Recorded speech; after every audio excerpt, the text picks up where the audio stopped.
Почина папата Франциск, првиот понтиф од Америка и првиот језуит на чело на Римокатоличката црква, почина во 88-та година од животот. Неговото папство беше посветено со реформски напори, посветеност на социјалната правда и еколошката заштита, како и на значајни меѓуверски иницијативи. Роден како Хорхе Марио Берголјо во Буенос Ајрес, Аргентина, почина на Велики понеделник во неговата резиденција во Ватикан. Навистина сум шокирана. Вчера го видов на мисата. Јас сум од Аргентина. Навистина ова е голем момент на тага. Беше 266-тиот папа на Римокатоличката црква, првиот од Америка, првиот језуит и првиот понтиф роден надвор од Европа во повеќе од еден милениум.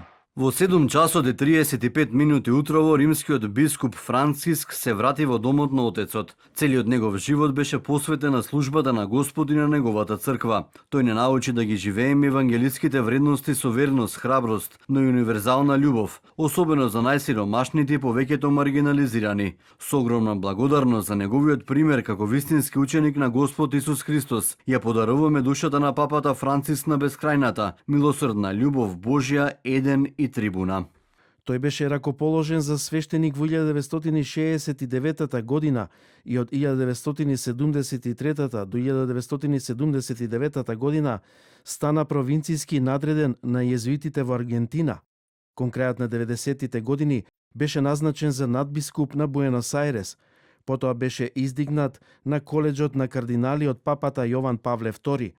Избран за папа во 2013 година, по оставката на папата Бенедикт XVI, го избра името Франциск во чест на Свети Франциск Асишки, што ја одразува неговата посветеност на смирението и сиромашните. Се фокусираше на милоста, социјалната правда и заштитата на животната средина. Го нагласи меѓуверскиот диалог, особено подпишувањето на документот за човечко братство со големиот имам на Ал-Азхар во Египет, историски договор кој промовира мир и соживот меѓу различните вери. Папата Франциск беше познат по својот пасторален пристап, залагајќи се за сиромашна црква за сиромашните и посегнувајќи по маргинализираните заедници. Направи напори да ги реформира финансиските системи на Ватикан и да се справи со наводната сексуална злоупотреба на свештениците. Во мај 2019 година папата Франциск ја посети Македонија.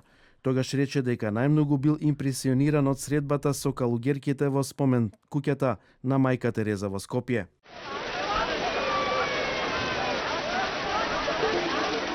Една од целите на тридневната посета на Бугарија на Македонија беше да ги подобри врските со православните цркви, како дел од обидите на Ватикан за евентуално единство меѓу источните и западните ограноци на христијанството, кои се разделија во 1054 година. Вашата земја представува мост меѓу истокот и западот и место каде се соединуваат многу културни струи, каде се обединуваат многу посебни карактеристики на овој регион. Имаше повеќе здравствени проблеми. Во 2021 беше опериран на дебелото црево. На почетокот на годинава беше хоспитализиран поради инфекција на респираторниот тракт, која прерасна во двострана пневмонија.